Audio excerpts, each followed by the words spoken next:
Oke, saudara, kita memasuki minggu yang pertama dari bulan Agustus ini.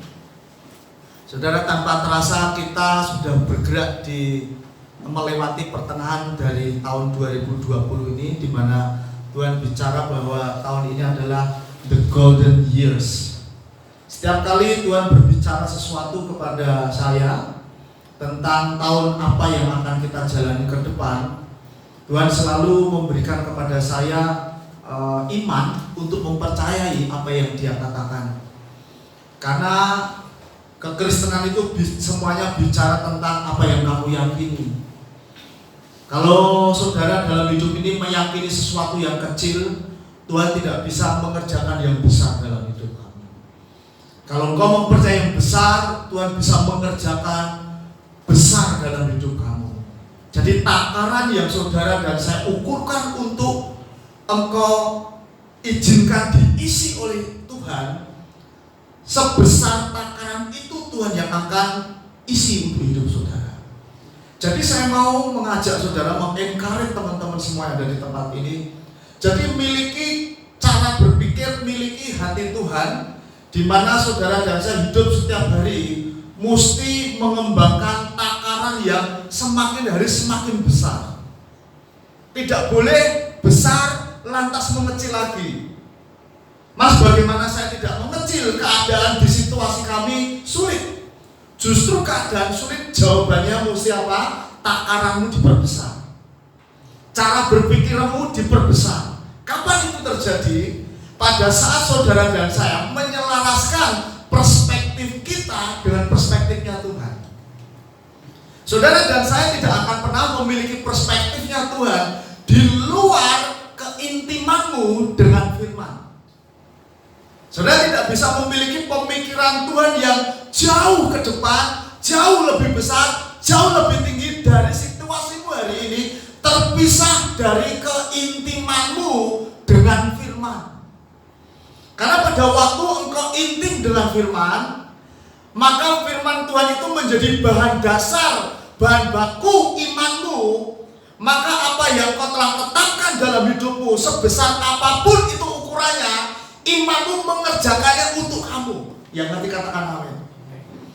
Tapi pada saat saudara dan saya memilih untuk tidak mengkonsumsi firman, maka yang terjadi sulit untuk mempercayai apa yang Tuhan katakan dalam hidupmu. Dan firman itu juga sifatnya superior. Dia mengatasi segala sesuatu, mengatasi hukum-hukum apa yang ada, yang memang Tuhan sendiri sudah tetapkan di dunia ini. Bukan berarti saya mengatakan bahwa hukum iman itu bertentangan dengan hukum-hukum yang Dia ciptakan sendiri. Tidak, saudara. Hukum iman tadi saya katakan itu mengatasi. Artinya apa? Dia ketika engkau izinkan bekerja dalam hidupmu, maka hukum-hukum lain itu mesti tunduk dengan hukum itu. Karena iman itu pada dasarnya adalah keyakinannya Tuhan sendiri. Pada saat engkau mempraktekkan, menghidupi keyakinannya Tuhan, maka yang terjadi semua yang ada di dunia ini itu akan tunduk dengan apa yang dikatakan iman ini. Jadi saudara, kita sudah memasuki pertengahan tahun keemasan ini. Kalau saudara dan saya belum melihat tanda-tanda adanya sebuah perubahan dalam area-area tertentu dalam hidupmu, saya hanya berpesan, tetap pegang apa yang menjadi janji Tuhan. Karena Dia mampu menciptakan apa yang tidak ada menjadi ada. Karena Dia Tuhan yang mampu membalikkan keadaanmu hanya dalam semalam. Tapi untuk saudara bisa menikmati pembalikan keadaan, saudara, pada pagi hari ini Tuhan ingin saudara dan saya belajar tentang the purpose of detours. Tuhan ingin ajarkan kepada kita pagi hari ini tentang the purpose of detours. Artinya apa itu, Pastor? The purpose of detours. Jadi ada dua kata, tadi saya katakan ada purpose, ada detour. Jadi saudara dan saya di dunia ini mesti ngerti tujuanmu itu apa di dunia ini. Tujuan alasan keberadaanmu di dunia ini apa? Saudara mesti mengerti. memahaminya, lalu mempercayai dan menghidupinya. Kalau saudara dan saya tidak ngerti purpose of life kamu itu apa, maka yang terjadi kamu akan menyanyiakan waktu kamu, keuangan kamu, hidup kamu. Nah, kita akan belajar purpose, alasan keberadaan Tuhan melakukan detour dalam hidupmu itu apa. Karena ketika kau ngerti alasan keberadaan Tuhan mengerjakan detour dalam hidupmu, maka yang terjadi ketika ada detour terjadi dalam hidupmu, kamu tetap tenang. Detour itu adalah apa? Jalan diputar. Jadi harusnya engkau bisa sampai Cibinong dari Bogor itu setengah jam.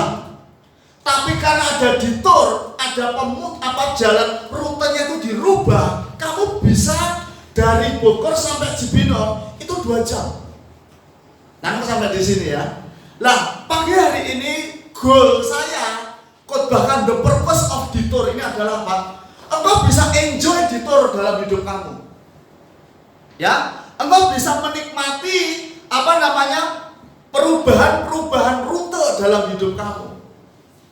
Jadi ada dalam hidupmu itu mengalami jalan yang diputar atau jalan memutar.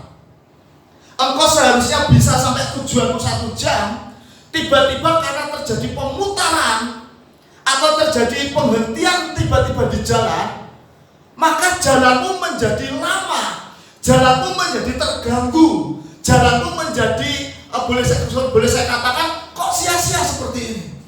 Nah, how to respond? Bagaimana kamu merespon ketika engkau mengalami yang namanya detour? Nah, pagi hari ini saudara, kita akan belajar mengapa sering terjadi detour dalam hidup kita. Kita buka di dalam Keluaran pasal yang ke-37 saudara. Ayat yang pertama sampai ayat yang ke-11. Demikian bunyinya. Adapun Yakub, ia diam di negeri penumpangan ayahnya, yakni di tanah Kanaan. Ya, inilah riwayat keturunan Yakub. Yusuf tatkala berumur 17 tahun, jadi masih muda, biasa mengembalakan kambing domba bersama-sama dengan saudara-saudaranya, anak-anak Bilha dan Silpa, kedua istri ayahnya. Dan Yusuf menyampaikan kepada ayahnya kabar tentang kejahatan saudara-saudaranya. Israel, yaitu Yakub, lebih mengasihi Yusuf dari semua anak-anaknya yang lain, sebab Yusuf itulah anaknya yang lahir pada masa tuanya. Kalau dalam bahasa Inggris tidak dikatakan pada masa tuanya, pada puncak kedewasaannya dia katakan. Dan ia menyuruh membuat jubah yang maha indah bagi Yusuf. Setelah dilihat oleh saudara-saudaranya bahwa ayahnya Yakub lebih mengasihi Yusuf dari semua saudaranya, maka bencilah mereka itu kepada Yusuf dan tidak mau menyapanya dengan ramah. Ayat yang kelima, pada suatu kali bermimpilah Yusuf, lalu mimpinya itu diceritakannya kepada saudara-saudaranya. Sebab itulah mereka lebih apa saudara? Benci lagi kepadanya. Karena katanya kepada mereka, coba dengarkan mimpi yang kumimpikan ini. Tampak kita sedang di ladang, mengikat berkas-berkas gandum, lalu bangkitlah berkasku dan tegak berdiri. Kemudian datanglah berkas-berkas kamu sekalian, mengelilingi dan sujud menyembah kepada berkasku itu. Mungkin kakak-kakaknya bengong, ini ngapain ini anak muda ini ya. Lalu saudara-saudara berkata kepadanya, apakah kamu ingin menjadi raja atas kami? Apakah kamu ingin berkuasa atas kami? Jadi makin bencilah mereka kepadanya karena mimpinya dan karena perkataannya itu. Lalu ia memimpikan pula mimpi yang apa saudara? Yang lain, yang diceritakannya kepada saudara-saudaranya. Katanya, aku bermimpi lagi. Tanpa ada matahari, ada bulan, dan 11 bintang itu sujud nyembah kepadaku. Dia bilang begitu. Setelah hal ini diceritakannya kepada ayah dan saudara-saudaranya, maka Yusuf ditegur oleh ayahnya. Mimpi macam apa itu? Dia bilang gitu. Masakan aku, ibumu, serta koko-koko kamu menyembah kamu sampai ke tanah. Dia ngomong begitu. Maka iri hatilah saudara-saudaranya kepadanya, tetapi ayahnya menyimpan hal itu apa? Dalam hatinya. Saudara, sebagai dasar untuk kita mengetahui mengapa sering terjadi detor dalam hidup kita, kita ambil dari perjalanan kehidupan seorang anak muda namanya Yusuf. Saya mencatat yang pertama, mengapa harus atau sering terjadi jalan memutar dalam hidupmu, detor dalam hidupmu. Alasan yang pertama saya dapatkan dari ke-11 ini. Tuhan seringkali memanfaatkan detor sebagai bagian daripada desainnya untuk hidup saudara. Ini yang pertama. Mengapa kok kita seringkali mengalami detor dalam hidup ini? Karena Tuhan memanfaatkan detor sebagai bagian daripada desainnya yang ajaib dalam hidupmu. Bukan berarti Tuhan menciptakan kegagalan dalam hidupmu. Karena Dia ngerti keadaan di dunia ini. Apapun, siapapun bisa mencelakai kamu, maka kadang Dia buat pintumu tertutup sehingga itu mengalami yang namanya penundaan doa. Nangkep? Ya? Karena Dia tahu grand design kamu seperti apa. Saudara, Musa itu mengalami detor selama 40 tahun. Di mana? Di padang gurun.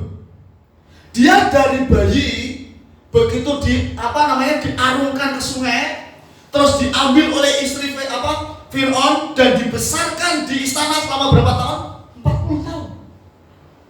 Di dalam diri Musa itu muncul kekuatan, muncul kesombongan, muncul yang namanya apa? Seorang aku ini berkuasa. Jadi dalam diri Musa itu mesti ada yang diremukkan. Saya mau beritahu, saudara dan saya tidak akan pernah bisa dipakai oleh Tuhan, termasuk juga dipakai oleh orang lain. Artinya talentamu, potensimu. Kalau kamu tidak belajar mau meremukkan diri kamu. Saya tidak bisa meremukkan diri saudara. Saudara sendiri harus memilih peremukan. Ngerti? Kalau dalam hidupmu kamu selalu memilih peremukan, saya mau beritahu, tidak ada pernah dilahirkan dalam dirimu tuh hal-hal yang baik yang mendewasakan kamu. Tangkap saudara. Musa ini diremukkan selama 40 tahun loh. 40 tahun dia dibesarkan di istana, 40 tahun yang sama dikeluarkan yang dari dalam istana itu dalam hidupnya, dan itu menyakitkan sekali. Saudara yang tadinya susah sekali minta maaf, ada satu situasi tertentu di mana saudara ditabrakkan dengan situasi itu. Saudara memilih permukaan, iya aku salah, saudara minta maaf. Jangan tolak permukaan, karena itu tidak mendatangkan kedewasaan dalam hidupmu. Tapi ketika kau memilih permukaan, maka dalam hidupmu akan dilahirkan kedewasaan. Nangkap sampai di sini sudah. Saudara mau kerja jadi di perusahaan, Man, kamu kerja sudah berapa tahun di situ, Man? Ngalami nggak permukaan, Man? Pengennya ke A, tapi atas saya minta ke B. Kamu lakukan A atau B, Man? B. Itu permukaan, saudara. Setuju? Gak ada kedewasaan tanpa permukaan. Katakan bersama dengan saya. Gak ada kedewasaan tanpa permukaan. Gak ada kemuliaan tanpa permukaan. Keindahan hanya dihasilkan lewat permukaan. Haleluya. Nangkep sampai di sini. Kalau kau pengen dipakai Tuhan, kalau kau pengen berhasil dalam hidup ini, kamu harus berdamai dengan yang namanya permukaan. Berdamai itu artinya apa? Kedatangannya, prosesnya, itu kamu bisa menerima dengan orang Jawa bilang legowo. Nah, kadang-kadang kamu direndahkan tanpa ngerti penyebabnya apa. Kadang-kadang kamu disalah mengerti tanpa ngerti kesalahanmu itu apa. Kadang-kadang suaramu tidak didengar, padahal ide-idemu itu brilian. Di situ Tuhan sedang memperhadapkan yang namanya permukaan. Kamu mesti belajar terima. Ya. Nah, saudara lagi katakan Tuhan memakai detor seperti Musa. Nah, yang kedua, saudara kalau mendengar orang yang namanya Rasul Paulus, ini hidupnya ini diremukkan Tuhan berkali-kali, saudara. Karena sekali lagi kita ini nggak akan pernah bisa dipakai oleh Tuhan secara maksimal kalau saudara nggak memilih jalan permukaan. Paulus, ya, selama 3 tahun dia sekolah di Mesir. Ketika dia sudah menjumpai berjumpa dengan Tuhan secara pribadi di jalan Damaskus. Sejak saat itu dia tidak langsung terjun ke pelayanan, tapi dia menyendiri di Mesir. Belajar di sana, ngalami permukaan di sana. Berapa? 3 tahun.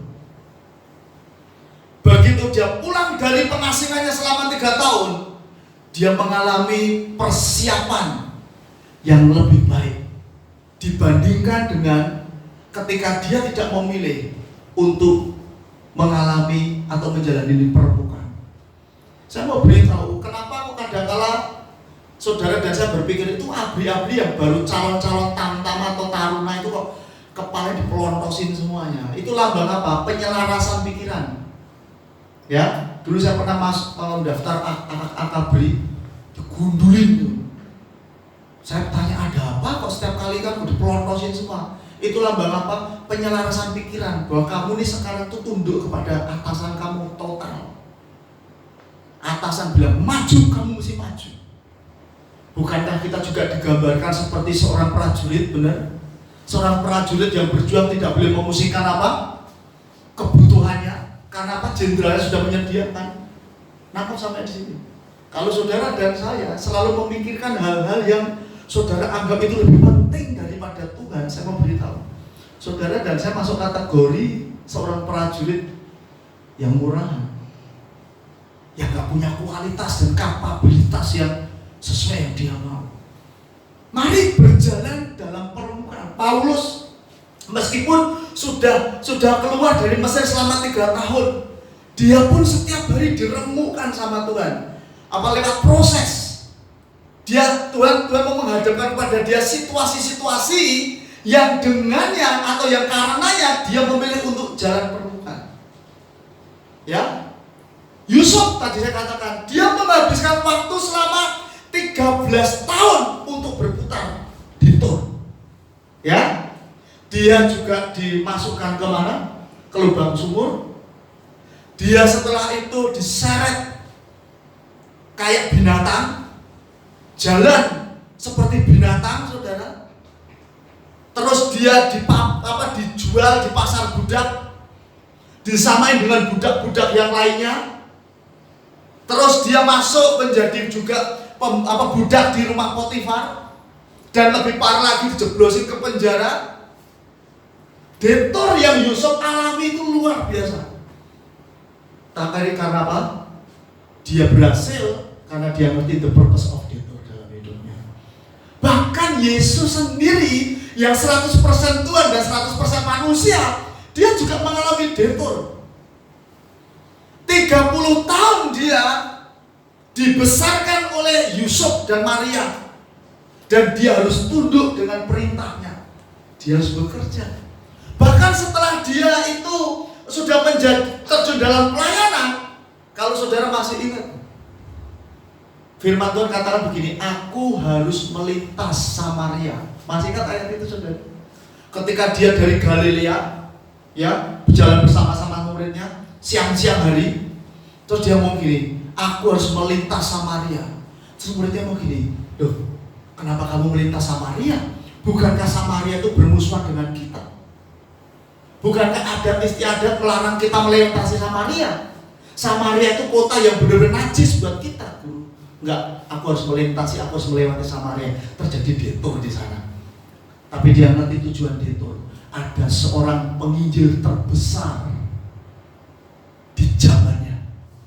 Dia datangin, ketika siang-siang dia datang ke sumur, perempuan Samaria ketemu dengan Yesus.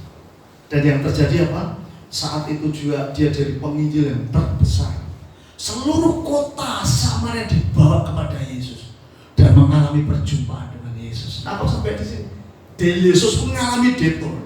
Jadi key pointnya apa, Mas Utung? Jadi kuncinya yang Mas Utung ingin ajarkan apa? Sama seperti figur-figur yang saya ceritakan tadi, Musa, Paulus, Yesus sendiri, Yusuf. itu mengalami detour.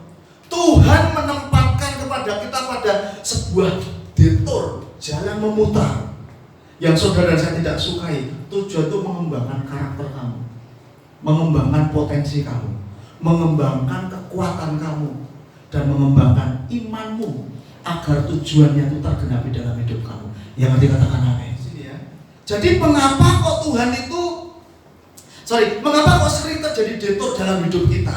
Itu yang pertama tadi. Nah, yang kedua, saya menemukan mengapa kok kita seringkali itu menemui detour dalam hidup kita. Jalan memutar, kok nggak lurus saja, kok harus jalan memutar. Nah, yang kedua, karena Tuhan seringkali memakai detour itu untuk mempersiapkan saudara dan saya untuk masa depan saudara dan masa depan saya.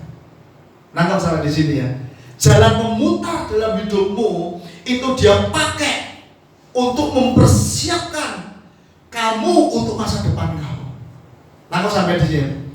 Nah, seringkali saudara, kalau kita nggak ngerti akan hal ini ya saudara ya, bahwa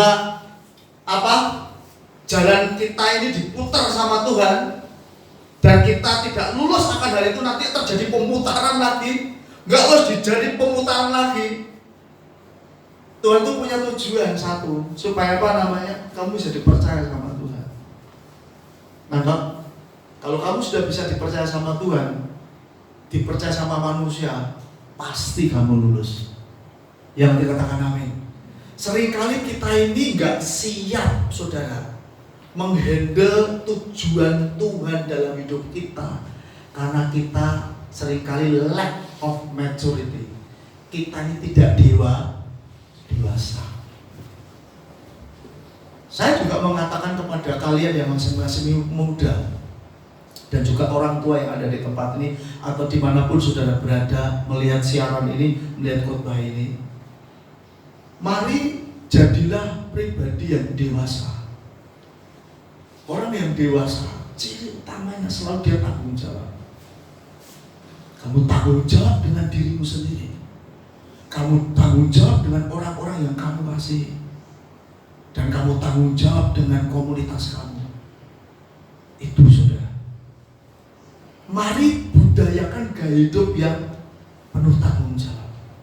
Karena dengan tanggung jawab itu, kamu akan bisa dipercayai Tuhan lebih dan lebih lagi. Saudara tahu nggak atau ingat nggak kata tanggung jawab itu bahasa Inggrisnya apa? Responsibility. Artinya terjadi dua penggabungan kata, respon sama ability. Orang yang dewasa adalah orang yang tanggung jawab. Artinya apa?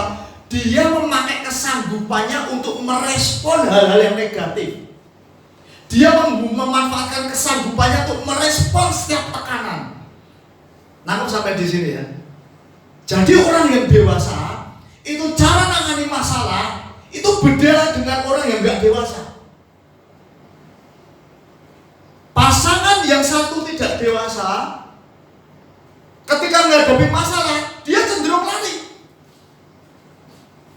Saya pernah konseling sama seorang pasangan masih muda, nikah baru 4 tahun lah.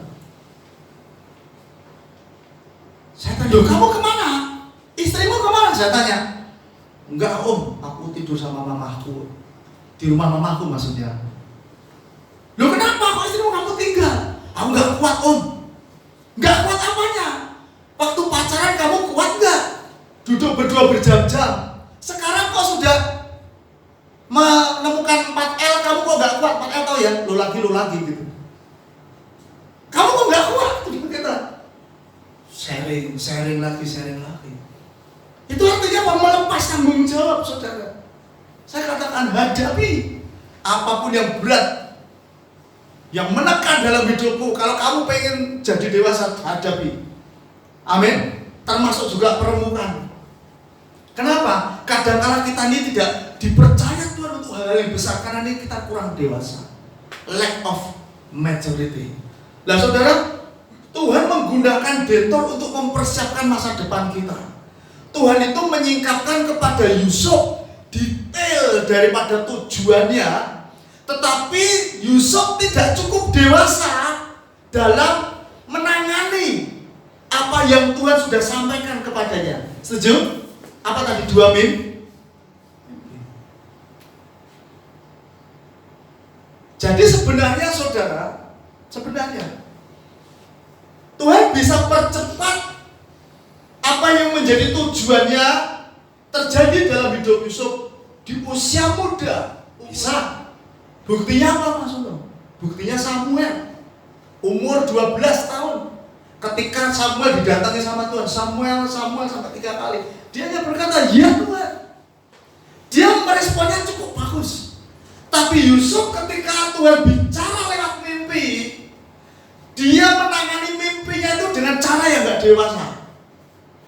Diceritakan kepada pokok-pokoknya, tulang-tulangnya, mas-masnya, yang kedewasaannya tidak bisa dipertanggungjawabkan.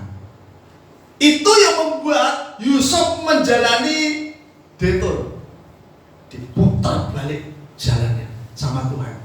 Saya mau beritahu sama saudara kebenarannya seperti ini. Kalau kamu mendapatkan visi yang dari Tuhan atau mimpi yang dari Tuhan untuk tujuan hidup kamu secara spesifik, kamu mesti hati-hati dengan siapa kau bagikan mimpi. Kalau engkau nggak hati-hati, kamu bisa down. Atau yang kedua, kalau kamu nggak hati-hati milih dengan siapa kamu harus bagikan mimpi itu, tidak hanya kamu down, kamu nanti malah bingung. Tuhan ngomongnya kok kayak gini, terlalu muluk-muluk. Nggak ada yang muluk-muluk dengan Tuhan. Karena ada Tuhan itu Tuhan atas muluk. Tuhan tuh sekali ngomong sama kamu tuh yang besar-besar. Karena apa? Memang di dalam diri kita ini ada benihnya. Karena dalam dirimu dan diri saya ini ada darahnya loh. Saudara, darah kita ini tidak darah biru. Darah kita ini darah merah, seperti darahnya Yesus. Jadi potensinya, kekuatannya, kuasanya itu mengalir dalam diri saudara. Tapi kalau saudara nggak tahu akan hal itu, nggak mempercayakan hal itu, apapun yang besar yang dipercayakan kepada saudara, dikatakan pada saudara, saudara remehkan dan saudara akhirnya nggak bisa mendapatkan itu. Amin saudara. Saya kok mempercayai dengan 100% kalau ada hitungan bahwa tahun ini tahun golden years buat saya dan buat saudara. Hidupmu akan dimahkotai, dimuliakan sama Tuhan tanpa perlu susah payah. Yang nanti katakan amin. Yusuf ketika disingkapkan tujuannya, kelak dia akan jadi pemimpin, perdana menteri, dia nggak siap. Ya, lah, yang ketiga saya sadari Tuhan memberikan kepada Yusuf 2 mimpi tentang masa depannya dan kepada dia, tapi malah dia diledekin sama kakak-kakaknya, dibenci sama kakak-kakaknya, dan orang tuanya sendiri pun tidak mempercayainya. Saya mau beritahu ya, tidak semua mimpi baikmu itu bahkan orang tuamu setuju loh. Ya, kalau kamu sudah mendapatkan mimpi yang dari Tuhan dan mimpi itu terbaik buat kamu harus terus intim sama Roh Kudus, minta Roh Kudus pimpin langkah demi langkah. Ya, dan yang kamu dengar, ketika kamu berjalan dekat dengan Roh Kudus setiap hari, dengar dia yang mau, seperti ya saya katakan, hendak menganang dan mengiri, dengar suara pengajarmu dari belakang. Maka kalau ada orang-orang yang mencoba menghambat perjalanan kamu, maka Tuhan akan berurusan dengan orang-orang itu dan memisahkan dari hidup kamu.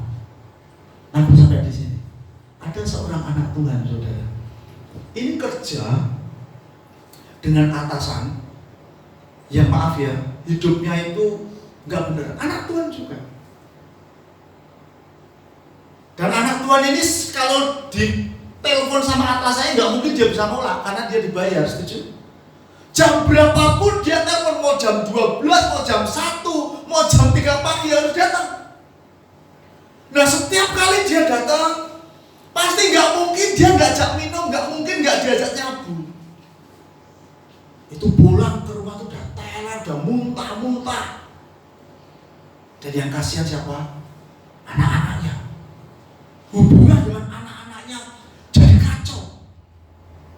dia berdoa, Tuhan kamu punya tujuan dalam hidupku Tuhan. Aku mau berjalan dalam tujuanmu Tuhan. Tapi karena aku ini berada dalam otoritas, aku kerja di sini Tuhan tempatkan aku di sini. Aku mau berkata tidak dengan dia kan gak enak. Buat sesuatu Tuhan untuk aku bisa berjalan kembali kepada tujuan kamu. Ternyata Tuhan buat. Tiba-tiba saja kebiasaan dari bosnya ini, atasannya ini berubah. Tidak lagi suka seperti dugem kayak tadi. Dan tiba-tiba tidak tahu bagaimana nafsu atau seleranya untuk hal-hal yang berhubungan dengan dunia malam itu hilang dengan sendirinya. Dan hari ini dia bisa berjalan dalam purpose Tuhan. Punya waktu dengan keluarga, punya waktu dengan pasangan, punya waktu dengan anak. Sehingga yang terjadi apa? Dia kembali kepada jalan yang Tuhan maksudkan, yaitu tujuannya. Saya mau beritahu, kalau kamu memilih untuk berjalan dalam tujuannya Tuhan dan berdiskusi dengan Roh Kudus, pada waktu kamu berpikir berat ini aku menjalani tujuannya Tuhan, Roh Kudus akan mampukan kamu dan dia akan meng-cut off orang-orang yang bisa menghambat jalan kamu. Jadi kalau hari-hari ini ada orang-orang yang dalam hidupmu itu di-cut off sama Tuhan, kamu gak usah bingung, kamu gak usah nangis, kamu gak usah cengeng, kamu gak usah merasa apa gini, enggak perlu. Karena apa? Ada orang yang terbaik yang Tuhan sediakan yang akan mendukung kamu. Yang nanti katakan baik. Amin, saudara. Saudara, Yusuf dipersiapkan untuk bisa mewarisi masa depannya dengan baik, tapi Yusuf tidak dewasa. Yusuf juga tidak berhikmat, unwisely. Dia menceritakan mimpinya itu kepada orang-orang yang tidak dewasa rohani. Sehingga Yusuf mengalami perjalanan perbudakan, saudara. Sehingga dia bisa masuk ke Mesir dan dimanfaatkan Tuhan supaya Yusuf belajar tentang sistem pemerintahan ya yang ada di Mesir, budaya yang ada di Mesir, dan bahasa yang ada di Mesir, untuk mempersiapkan dia kelak menjadi Perdana Menteri yang memahami bahasa, budaya, sistem pemerintahan, strategi perang. Sehingga ketika dia menjadi Perdana Menteri, dia menjadi pribadi yang udah utuh. Nampak sampai di sini ya? Menjadi pribadi yang benar-benar single. Single itu artinya utuh.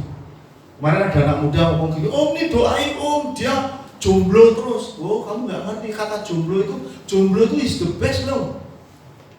Saya katakan, saudara nggak ngerti arti kata jomblo, makanya kalau saudara jangan dengar arti kata jomblo artinya negatif seperti orang yang nggak ngerti artinya. Nangkep? Jomblo itu artinya single, single itu artinya utuh, utuh itu artinya nggak berkekurangan. Saya pun yang sudah berkeluarga harus tetap jomblo. Artinya apa? Aku nggak perlu diisi oleh istri saya, kebutuhan yang saya butuhkan.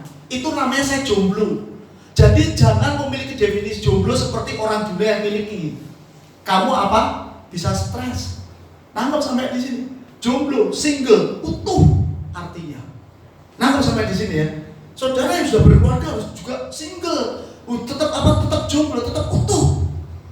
Kenapa kok suami istri seringkali benturannya keras? Karena dia nggak jomblo. Dia menuntut suaminya supaya bisa memberikan kasih sayang, perhatian, padahal dia harus penuh dengan Tuhan. Suami istri itu gak masing-masing harus terus penuh dengan Tuhan. Kalau istri penuh dengan Tuhan, suami penuh dengan Tuhan, maka kepenuhannya ini akan melimpah ke siapa? Halo, yang diuntungkan siapa? Hah? Anak-anaknya. Dirinya sendiri juga dipenuhkan. Tapi kalau suami gak utuh, istri gak utuh gimana? Anak-anaknya yang kasihan. Makanya saya memilih untuk jomblo tiap hari. Istri saya juga memilih jomblo tiap hari, single tiap hari, utuh. Dan kamu akan utuh dengan cara kamu setiap hari datang kepada Kristus, sang kepala, sang sumber itu. Sehingga kamu penuh terus tiap hari, utuh terus tiap hari. Justru keinginanmu itu apa? Melayani suamimu. Keinginanmu itu apa? Mengasihi istrimu. Keinginanmu apa? Menyalurkan kasihmu kepada anak-anak kamu. Nangkep sampai di sini. Jangan miliki definisi apapun yang tidak sesuai dengan definisi Tuhan. Kamu bingung nanti jadi orang Kristen. Yang nanti katakan amin. Tuhan mengizinkan Yusuf ya untuk menjalani pendidikan di penjara untuk mempersiapkan dia ke masa depan. Kadang-kala memang menyakitkan saudara jalan berputar itu.